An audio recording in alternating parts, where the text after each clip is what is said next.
My mom is superstitious. She has always adhered to silly, nonsensical rules like not stepping on cracks or tossing salt over her shoulder if you spill it, rules that may or may not have any true origin or reason. These are things people follow blindly, even though we all know there are no consequences for breaking them. One of my earliest memories involves my mom nervously demanding I hold my breath until she says otherwise.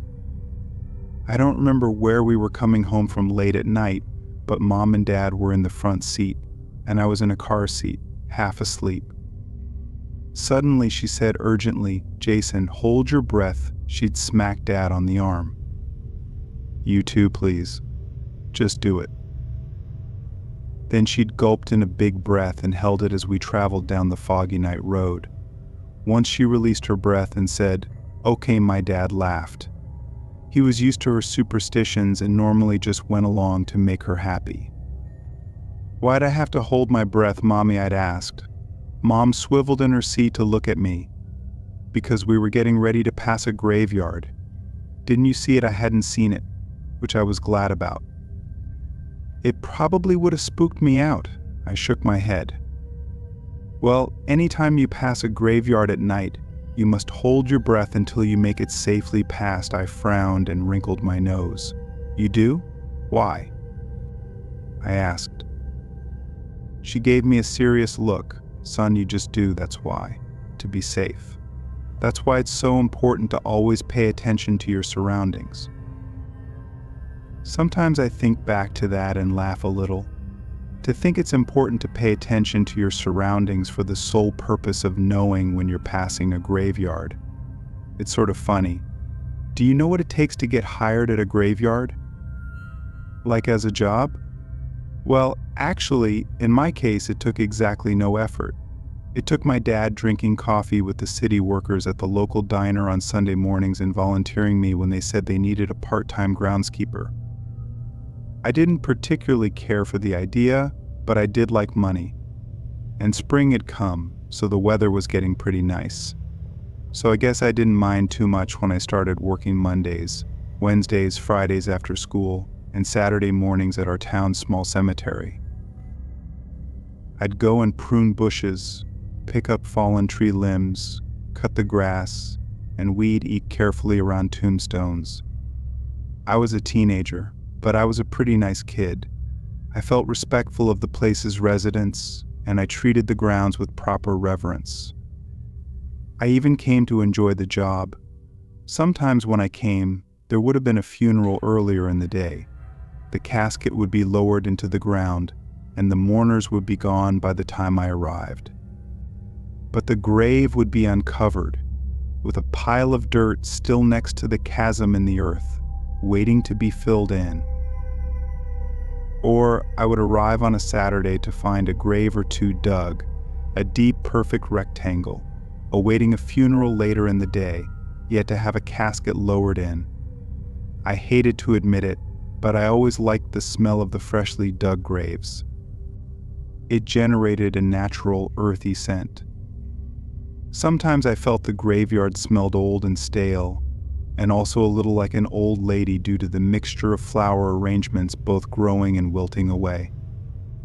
It was probably all in my head. I supposed it was normal to just think that a graveyard smelled odd because a graveyard was an odd place. Nonetheless, I liked the ageless smell of the freshly turned earth. I never saw anybody digging the graves. Month after month passed, and I never caught a glimpse of anyone doing it. I also wondered why the graves were left open after a funeral. Why didn't the gravedigger come and fill it in right away? It seemed sort of eerie and maybe a safety hazard. Normally I was alone in the graveyard during my short shifts, but once in a while I would cross paths with another city worker who'd come in on some errand or task. The guy who sort of ran the graveyard, if that's a thing, was a grumpy old guy who never had much to say. One Saturday morning I asked him about the gravedigger. "Hey George," I asked, "how come you never see the person who digs the graves around here?" We were in a small office next to the main mausoleum, and George's eyes shot up from the stack of papers he was shuffling through. kind of question is that he grunted. I shrugged. I dunno. Just curious, I guess George gave me a sharp look, staring at me for a second. He works at night, he finally barked. Oh, always. Like he never needs a night off to work in the day instead. He was glowering at me then. Boy, it's a job for the nighttime. Now, if you ain't got nothing to do, I reckon you can just skedaddle. From then on, I got sort of obsessed with the gravedigger. Thinking of it as a job that had to be done strictly at night made it all the more strange and alluring to me. Who was this person? What had drawn him to this sort of work? What was he like if he'd been spending a lot of time at night, all alone, digging graves? What did he look like? Why? Why on earth did he do this? I talked to my friend Jacob about it. I told him one day about all the open graves that popped up in the morning, what grouchy old George had told me about the night gravedigger, and my general fascination with this person. Jacob stared at me blankly. Dude, you're nuts, I laughed. Seriously. I think working in the graveyard has gotten to you. I need to tell your parents to make you quit that job, I chuckled again. Nah, it's a surprisingly okay job. Nothing creepy or like crazy making has ever happened. I bugged out my eyes and lurched at him playfully. He ducked out of my way. Seriously, though, I continued. Don't you ever think about what certain jobs are like? Like being a garbage collector or an NFL football player. Those are two really random selections, but yeah, I guess I kind of think a lot about law enforcement. I might like to go that route when I'm older. See, that's exactly what I mean. You think about jobs and wonder about what the job is like, and maybe about what sorts of people do certain jobs, right? Jacob shrugged. Yeah, I guess. Seems legit. So yeah, then you get what I'm saying. You're already thinking about a law enforcement career. What I want to know is, who wakes up one day and goes, boy, I really feel passionate about pursuing a career in the field of digging graves. Jacob cracked up laughing. Okay, yeah, I guess I see your point. So the guy never comes around except late at night? There's literally no way you could get to meet him, I don't think so. So I guess you have to go there at night then. I frowned. There is no way I could get out late at night unnoticed. And anyway, it's illegal to go into a cemetery past dark if you don't work there, dude. You do work there, Jacob informed, rolling his eyes. Well, I mean, it wouldn't be my time to work, so it wouldn't be okay for me to be there. And anyway, don't you think it might kind of freak him out if someone just showed up late at night? Jacob thought about it for a minute. Well then, I guess your only option if you really wanted to get a look at this guy would be to install a camera, what I cried. Sure. Like a little motion-activated camera. Like a Ring doorbell or something. Just put it somewhere that it most likely won't be noticed, and then it'll just kick on when someone moves near it. That sounds sort of stalkery, Jacob shrugged. You sound sort of stalkery, dude, wouldn't that be pretty sketch? Like, don't you think we could get in trouble for this? Jacob asked with a laugh. I mean, I suppose you could get in trouble. But the trick would be to leave it somewhere low-key and then get rid of it once you're satisfied. And if someone finds it and bothers to trace who it belongs to, which they probably wouldn't, then you could just make up something about being worried about vandals and trying to do a community service. Wow. Great idea, I exclaimed. You have sort of a criminal mind for someone who wants to be a cop, hey? Well, maybe that'll make me an excellent cop. Within the next week, we had gotten hold of a small motion-activated camera and set it up to notify my phone when it was triggered. I happened to know that a funeral was scheduled for that Saturday, so I planted the camera where it would be triggered near the site of the new grave. Jacob planned to spend the night at my house so we could finally see this mysterious person. Everything seemed to be going according to plan. That night after my parents had gone to bed, we snuck to my room and stared intently at my phone, waiting for a notification. We must have fallen asleep because my phone startled us awake, buzzing violently. "It's going off," Jacob shouted. I grabbed my phone and brought up the camera feed. We could see something faintly. Something was definitely moving, and then we could see a figure emerge into view. He wasn't terribly far from the camera, but we still couldn't make out his face. "I'll try to enhance it," Jacob offered. He reached over me and tapped my phone. The screen brightened, and the camera zoomed in closer. Jacob and I sat and stared. The figure was bent over, doing something with the ground. The way he moved looked so strange. He wasn't using a shovel like I'd expected. He seemed to be clawing at the ground with his hands, digging vigorously. "What's he doing?" Jacob whispered. "I don't know," I whispered back. "He's not digging with a shovel," Jacob stated the obvious. "I don't know why," I said, keeping my eyes glued to the screen. Suddenly the figure stopped digging and stood up straight, and we could make out the rest of him. His hair was long and scraggly, and his clothes looked like they were torn and dusty. His eyes looked dark, even though he was standing a decent distance from the camera. He took a deep breath, stretching his mouth wide as he breathed in. Jacob and I looked at each other, freaked out but fascinated. "Why is he doing that?" Jacob asked. "Doing what I wanted to know. Breathing in so deeply like that. Oh, maybe he's catching his breath. He's been digging for a while." We stared for a few more minutes as the figure went back to clawing at the ground. He was taking great swipes at it with his hands, and dirt was going everywhere.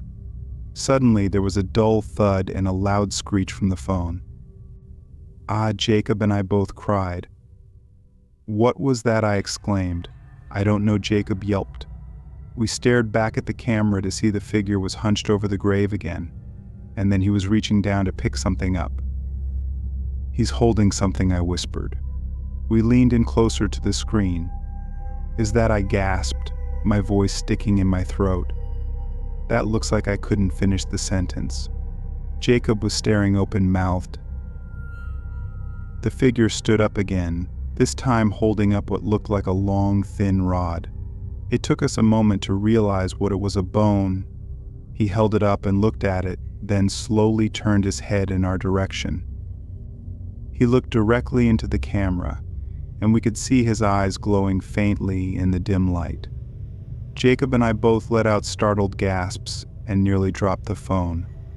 The figure started to move towards the camera, and we scrambled to turn it off.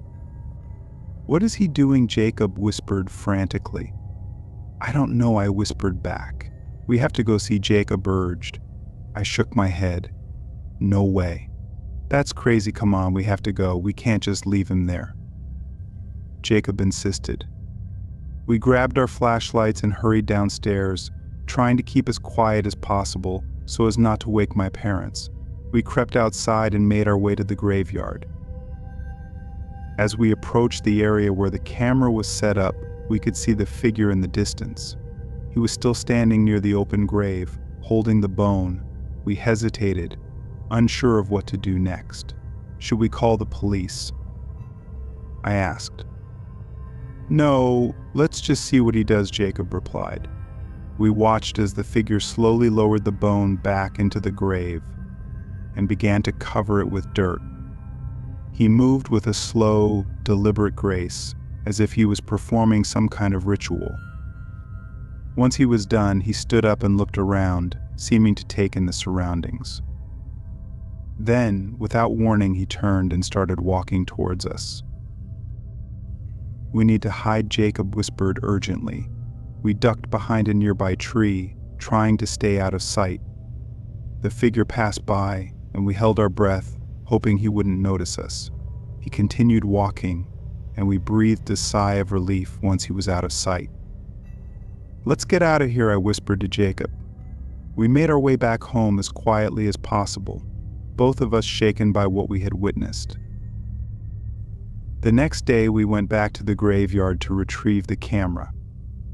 As we approached the area, we noticed that the grave was completely covered up, and there was no sign of the figure. "Do you think it was all just a dream?" I asked Jacob. "I don't know," he replied. But I think we should keep this to ourselves for now, we agreed, and went our separate ways, both of us unsure of what we had seen. From that day on, I couldn't help but feel a sense of unease whenever I passed by the graveyard. I couldn't shake the feeling that the gravedigger was still out there, watching and waiting.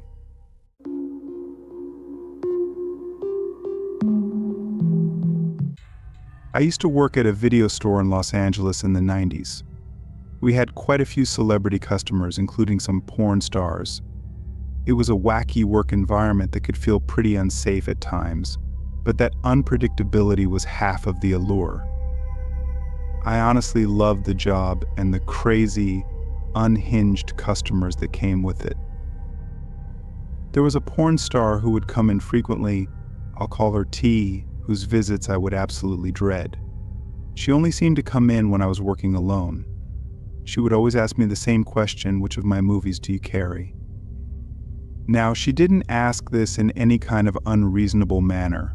T was a little older, clearly had a whole career behind her. She looked and acted a little crazy, like she was out of her mind, but she was also very obviously high. She'd come in grinding her teeth together, and her eyes would bulge out of her head like there were some prosthetic special effect.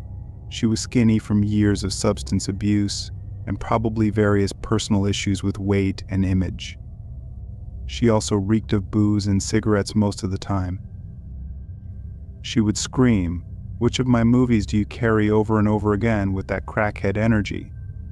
I repeatedly told her that our computer system would only look up movies by title, not by actors or actresses, but this fact never seemed to get through to her. Every time she would start screaming at me. Remember, this was around 1995, so the computer I used to look up things and check rentals was a dinosaur. But it didn't really matter because T would always forget. "How in the hell can you find out which of my movies you have?" she would scream. I offered to walk her back to the adult section so she could see the stock on the shelves for herself, but she would always scoff, totally disgusted at that idea. This was bewildering because she was a porn star who had already come into the adult film store. "I'm not going in there," she yelled. "Lady, you're already in here. What's it going to hurt to go scan the shelves real quick?" In my head, I'm thinking she's a porn star and won't walk the aisles and look at the covers. It made me think she was even crazier than she was letting on. What did she think she'd find in there? Just how out of touch with reality was this woman anyway? She would yell at me for a bit before calming down and then leaving, but this scene played out at least a dozen times. She wasn't the worst customer I had, but she became the one that I dreaded the most. Then, one week, she didn't show up. Monday, Tuesday, the whole week went by and still no tea. It was a huge relief, but part of me wondered if something bad happened to her. Was she getting extra spun out and would come in even crazier? The reasonable side of me figured she had moved on. Another week went by without her presence, and she left my mind entirely. Fast forward a month or so. Guess who comes slithering through the double doors? It's T, and she looks like hell. First off, she clearly hasn't showered for several weeks, maybe since the last time I saw her. You could always tell when she was really unwashed because her hair would just get more and more vertical. I don't know how else to explain it other than the grease would just hold up this overly dyed, frazzled hair. Her clothes were about the same as always, nightwear and half-sporty valet mom. All of this is nothing when I see her face though. She has a huge black eye, and her eyes themselves are just completely insane. She's got pupils like dinner plates, and the outer rim, instead of white, is tinged with a deep yellow. I can't tell if she's sick or more hungover than any human I've ever seen. She comes to the counter and sparks up that same shtick she always does. "What movies do you have? Where are they? How many copies?" I try to be a little personable and say, "Hey T, it's been a while since I've seen you. We still don't have an updated system that allows me to search those specifics. I can show you the shelves that might help you though." I'll never forget the look she gave me, just this faraway nod, half smile with her mouth all jittery. She asked me if I was sure, to which I said yes. Then she started backing up towards the exit. Unsure of what was going on, I figured she was in the middle of an episode. She'd see herself out and probably disappear for another few weeks. I'd heard of mentally ill people being stuck in loops of behavior. Maybe visiting the video store was part of her loop. Boy, how wrong was I. The door opens not 30 seconds later, and a big, tall, sharp-dressed guy strolls in. I extend a welcome but hesitate.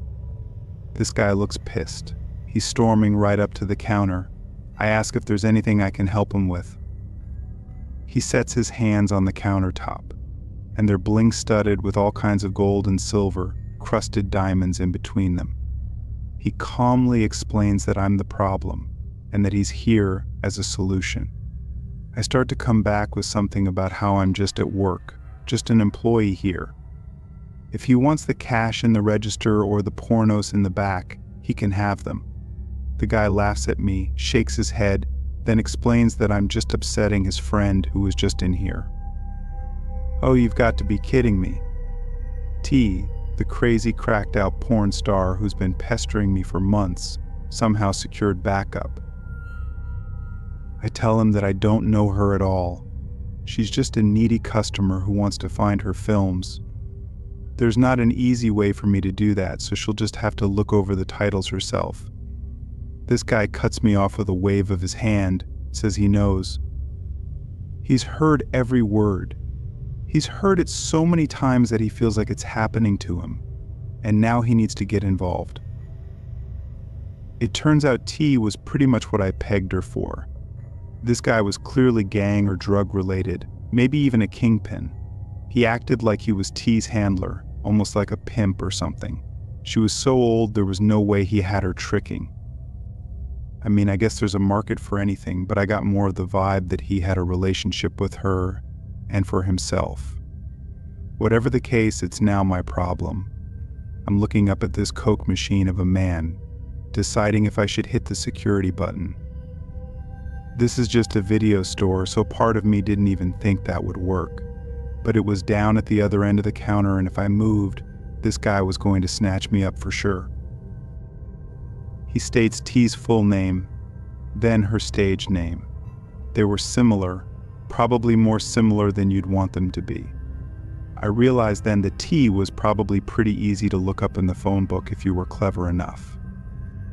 He then asked me, which movies do you have with her in them? Obviously, he didn't want the same excuses I'd given before, so I threw my hands up in defeat. I logged into the computer beside me, pulled up the inventory list of the entire store, and started doing it the old-fashioned way. I jotted down a short list of titles that I recognized and just started from there. It took me almost an hour to find every single tape, constantly double-checking the shelves and discount racks for hidden copies. The whole time, that guy just casually followed me around, not saying a word, just watching me gather them all up in a tub on the counter. He'd crack his knuckles, roll his neck, textbook intimidation stuff. It was like a scene from Goodfellas. It was only after I started to pile up all the tapes that I realized just how extensive T's career was. She was a mainstream actress for like 20 years, from what I could tell, and had been produced by some of the bigger studios throughout the decades. It occurred to me that this crackhead burnout probably still received checks for some of this stuff. Now the guy behind me made sense. As I said, I did it. That was it. I told him it'd take me a minute to wring them all out. He asked what I meant by that. I said a charge for all the films. I explained I couldn't just let 80 or 90 tapes disappear from our store. The guy picks up the bin of movies with one arm, slides a pistol out of his waistband with the other, looks me up and down, sets the barrel on the counter, then asks me if we're good. I just nod with a sigh, tell him to take care. I called my boss after I saw them leave the parking lot, who in turn told me to call the police. Both of them showed up 20 minutes later. The police took a statement, and my boss filed a report of robbery, then fired me right there on the spot. I thought a lot about that guy, who he was, and why they wanted those movies.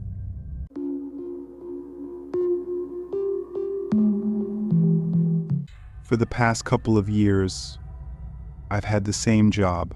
I'm a janitor for a popular fast food restaurant. I don't take orders or do anything aside from cleaning. I don't even see other workers a lot of the time because I'm scheduled overnight. At the restaurant, everything needs to be deep cleaned every day, and during open hours, it's basically impossible to do. I'd never had anything happen during my shifts aside from the occasional customer knocking on the window asking if we're open. On this night, I came in and got to work like I usually did. A couple of other employees were still there when I got there, but by 10, which was an hour after closing, it was just me for the rest of the night. I popped in my headphones and started scraping the grills and prepping everything that needed to be hosed down. After a while, I lost track of time, but my best guess is that it was around 12 a.m. when I heard a knock at the front of the building. I pulled off my headphones, hearing it again. I walked to the front, expecting someone at the door, wanting to see if we were closed, but when I looked, nobody was there. I went up to the door and looked out at the parking lot, no cars or people. I knew I'd heard it from this side of the building though, so I waited for it again, but there was nothing. I ended up thinking I just mistook another sound for knocking and went back to work. Another hour or so went by, and then I took a lunch break.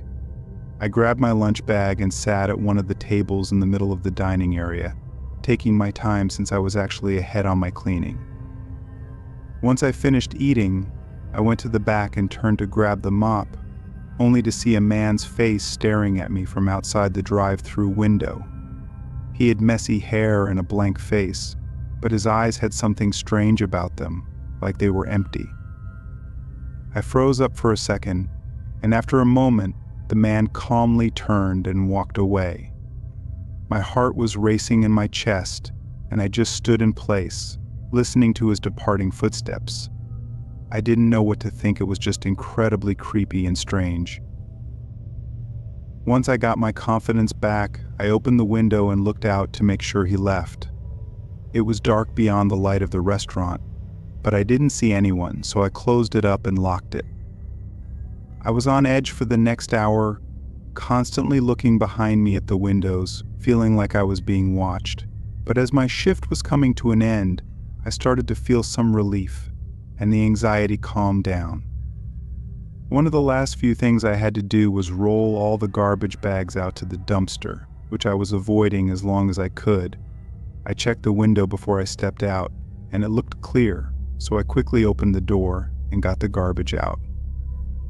I started tossing them one by one into the dumpster, but not even 20 seconds in, the man appeared from around the corner. I stopped what I was doing and quickly asked what he needed.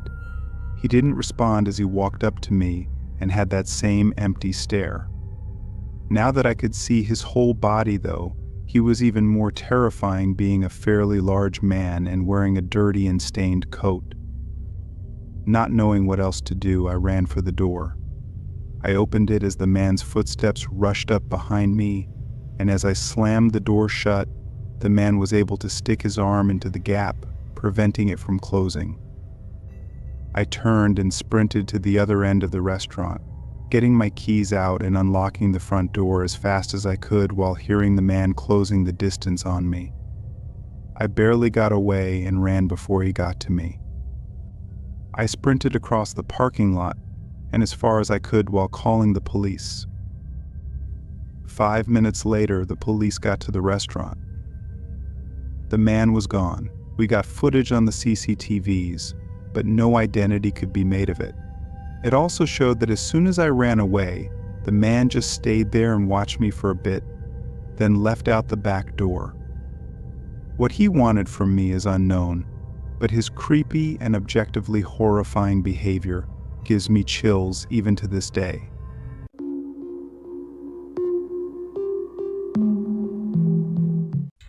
I was working late at the office one night.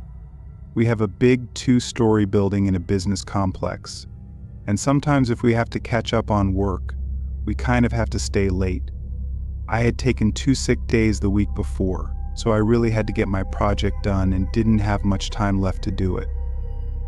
I planned to stay a few hours this night and a few hours the next night to get caught up, leaving anywhere between 1 and 2 a.m. Often others would be there late as well, but this night it was just me. I was working at my desk, which was in the middle of a room full of desks. As I typed away on my laptop, I started to get a little drowsy. After fighting it for a bit, I got up to make some coffee in the break room. I started the machine and leaned against the table, barely keeping my eyes open as it slowly poured into the mug. A sudden thud shook me awake. It sounded like it was downstairs, but it was really loud, resonating through the whole building. Nothing followed the sound though, it was just the one thud. I walked over to the doorway and looked out at the stairs, debating whether or not to see what it was. Honestly, I was so tired I thought it had to just be something falling in one of the rooms downstairs and chose not to investigate. I grabbed my mug and went back to my desk, continuing to work. I sat there for an hour non-stop working, but the coffee really wasn't fixing my sleepiness problem. I kept working, trying to power through it, but I was only prolonging the inevitable. At some point, I dozed off at my desk. When my eyes opened, I remember being immediately irritated and somewhat dizzy, like I'd been annoyingly woken up from a deep sleep. As I regained my senses, I noticed a sound coming from somewhere in the building. It was a beep, sounding every 4 or 5 seconds, but very faint. I looked at my laptop. Seeing it was nearly 2 a.m., I decided it wasn't worth trying to work anymore. So I packed up my things and brought them with me as I left the room to both check on the beeping and to leave afterwards. As I got to the stairwell, the beeping started to make me nervous.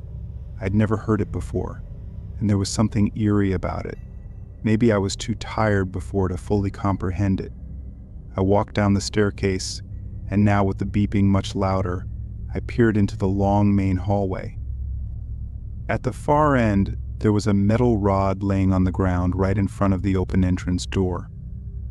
I felt blood rush from my face, knowing it should be locked up and realizing the beeping was from the building's security system. With nothing but instinct to go off of, I ran to the opposite end of the hallway and out the back door, getting in my car to call for help. Although I was out of the building, what I learned next was far more terrifying. Police pulled in and searched around, not finding anyone or anything. When we checked the security cameras at 11 p.m., a man could be seen walking up and breaking the door open with a single hit from some kind of tool, creating the bang sound that I heard while getting coffee.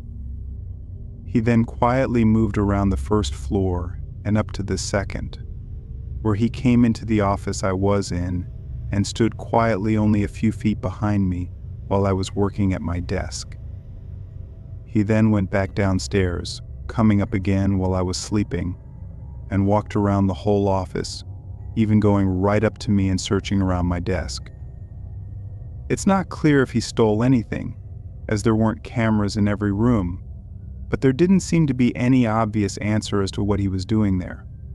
After seeing the security tapes, I've never stayed alone at that office again.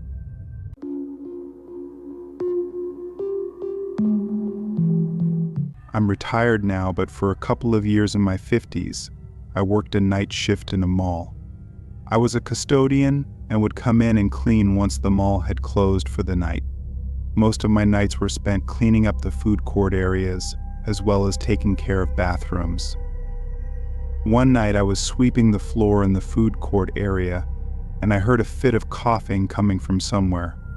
I looked around the dimly lit food court area but didn't see anyone. A couple of times throughout my years working there, I would discover somebody or a group of people who had hidden in the mall and were doing a challenge of staying there overnight. I didn't see anyone and heard no further noises, so I just continued cleaning. If someone was trying to stay in the mall overnight, I'd see them eventually unless they stayed put in one spot the entire time. About 15 minutes had passed and I was wiping off tables. Suddenly, a series of loud bangs startled me. I looked up and saw that a whole table and all the surrounding chairs had been knocked over onto the ground. I walked over to the items on the ground, which had happened near the edge of the food court.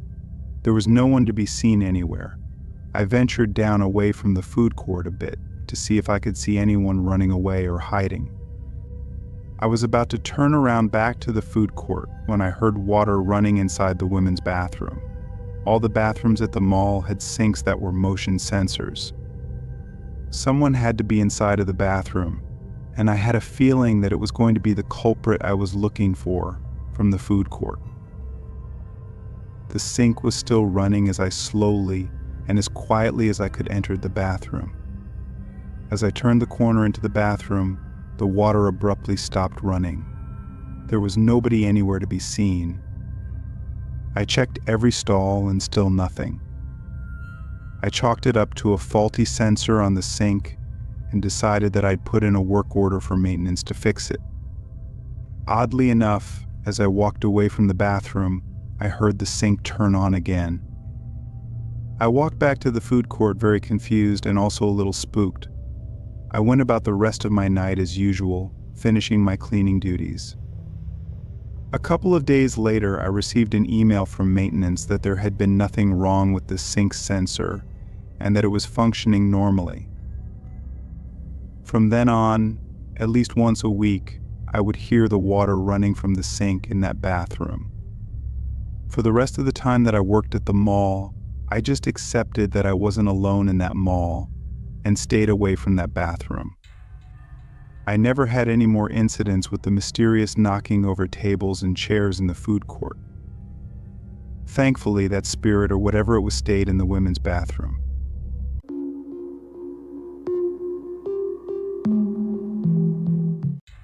I used to work night shift security, and by far the scariest thing I ever encountered was when I chanced upon a robbery in progress.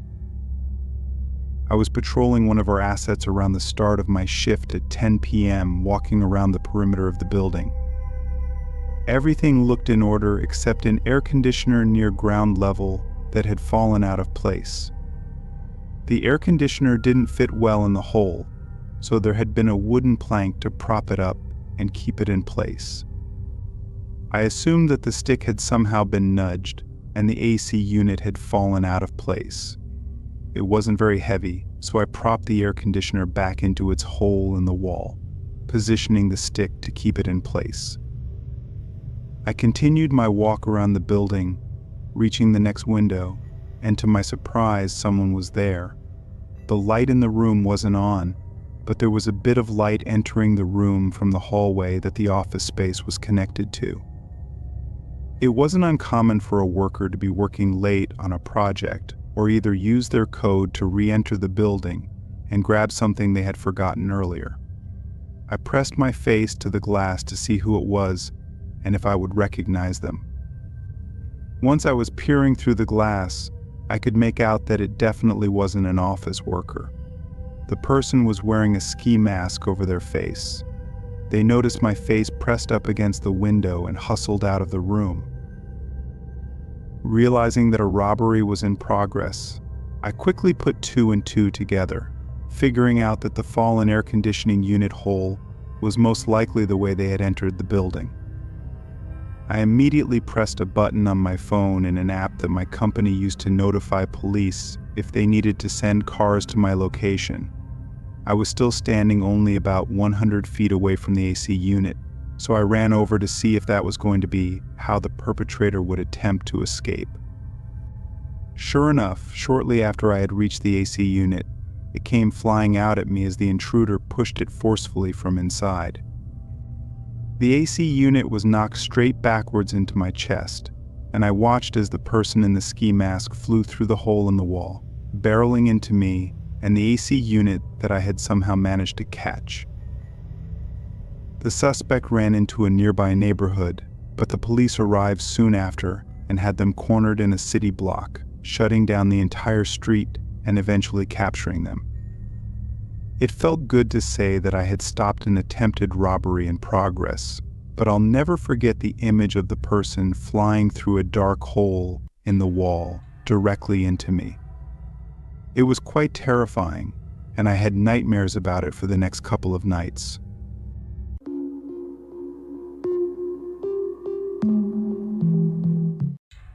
I work at a gas station in the center of my town.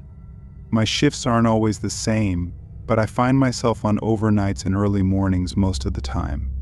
I'd been there for a whole year at this point, and honestly, I didn't have many negative things to say about it. It was just a normal mid-paying job that only required me to stand in one spot for 8 hours and talk to the occasional customer. On this day, I was working an overnight shift, the typical 10 to 6. Although it's usually not too busy overnight on weekdays, it's worth mentioning that it was raining a decent amount this night, so I was expecting it to be a pretty quiet night. The first couple of hours, I sat in a chair behind the register and just waited for anyone to come in. I got a few people who paid for gas with cash, but by 12:30 or 1-ish, it was pretty much dead. No customers were coming inside and barely anyone was even getting gas outside. With absolutely no customers, I went around the counter and started fixing up the shelves a bit. They weren't too bad, but it was just a way to keep myself busy. As I was doing this, I had my back facing the windows, but I saw headlights glare through the store as someone pulled into the pumping stations. I didn't look because there was nothing interesting about it, just some guy pulling in to get gas. I kept on tidying up the shelves for maybe 10 or so minutes before I unconsciously glanced out the window. The car was still there by one of the pumps, with a man standing right next to it. As soon as I looked, the man shifted away, making it obvious that he was looking at me. After seeing that, I felt really weirded out, especially since they'd been there supposedly pumping gas for a whole 10 minutes. I went back to the counter, then checked out the window again 30 seconds later, seeing the man getting in his car. The headlights flashed a few times like he was trying and failing to turn it on, but he eventually got it running and drove away in a hurry. I stood there and just looked out the window for a minute, and something just really didn't seem right. I got an idea and pulled up the recent transactions for the pump he was at. The last time it was used was hours ago. He was there for 10 minutes, with no reason at all other than watching me through the windows. I stayed behind the counter for a while, trying to just wait out the rest of my shift. A few more cars came and went, and then it got really quiet again for a while. Around 3 a.m., I heard something outside. The rain was heavy, but a rhythmic shuffling noise on the ground was barely audible through it, footsteps right along the side of the building, moving toward the back. I tried to look out the window, but there was no good view. I did notice that no cars were in the parking lot or by the pumps though. I quickly left the counter and went to the back door, which was a heavy metal door that had no windows or anything on it. I pressed my ear against it and listened as the footsteps got louder and louder until they were right on the other side of the door. My eyes moved to the handle, waiting in the silence before the handle turned slowly and slightly, but it got caught by the lock. It went quiet again for almost a whole minute. Then a man's voice grunted in frustration as a sudden sharp sound slid across the other side of the door. Footsteps followed soon after, leaving and going back to the side of the gas station. I ran back to the front, waiting to see them walking away, but didn't get any sight of them. Acting quickly, I picked up the store phone and dialed 911, hoping they could catch him before he got too far. I didn't know what was really happening, but someone trying to get in through the back door had to have intended something bad. When the cops arrived, they didn't find the man, but they did find a car on the side of the road less than a quarter mile away, the same car I'd seen earlier with the man who was watching me. It had run out of gas, and had mismatching license plates. It turned out to be a stolen car from 2 states over. The other thing they found was a long scrape across the back door made by a sharp metal object, likely a knife. Knowing all these details, I think I actually got extremely lucky, as the man was probably on the run already and could have been planning something bad.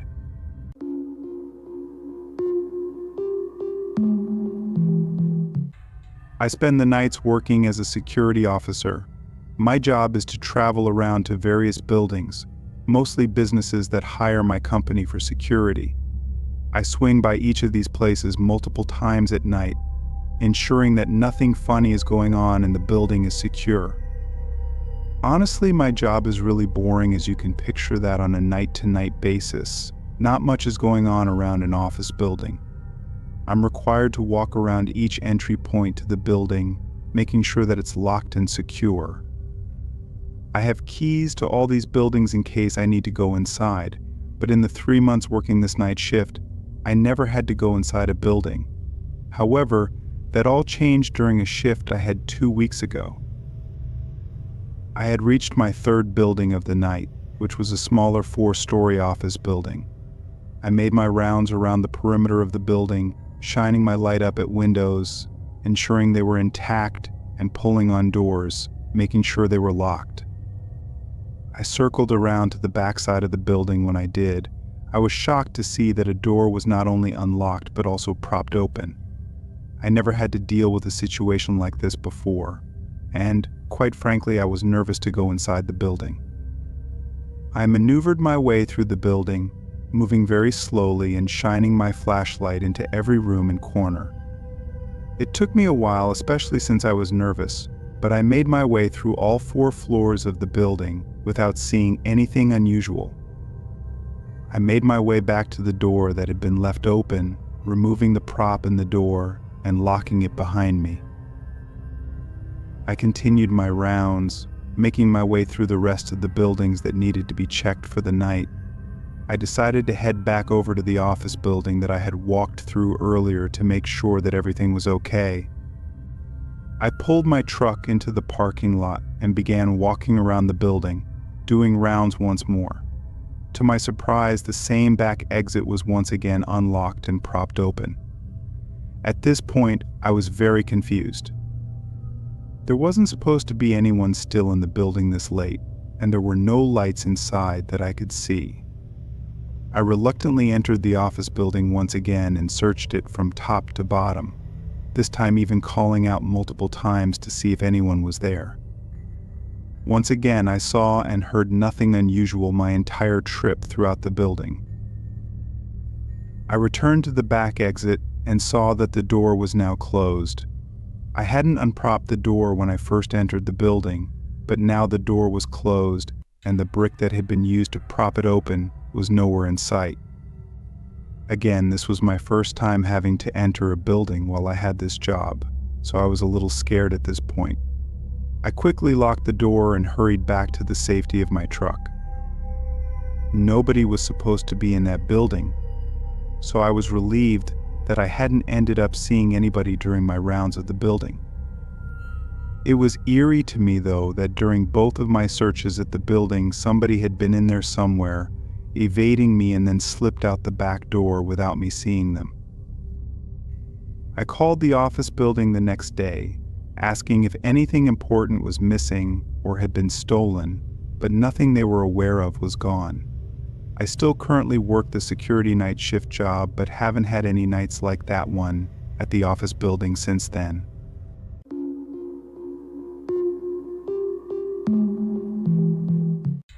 Back when I was in university, I worked nights at a pub a few miles from my parents' house. We lived in the countryside, so I had to commute to nearby Leeds on weekday mornings.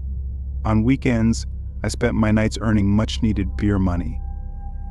When my late shift at the pub ended, I had to walk about 2.5 miles along narrow, poorly lit country lanes to get home. We had a taxi service in the nearby village, but on weekends it was pretty much fully booked. Besides, I didn't want to spend my nightly wages on a taxi. One of the great things about working in countryside pubs was the phenomenal tips.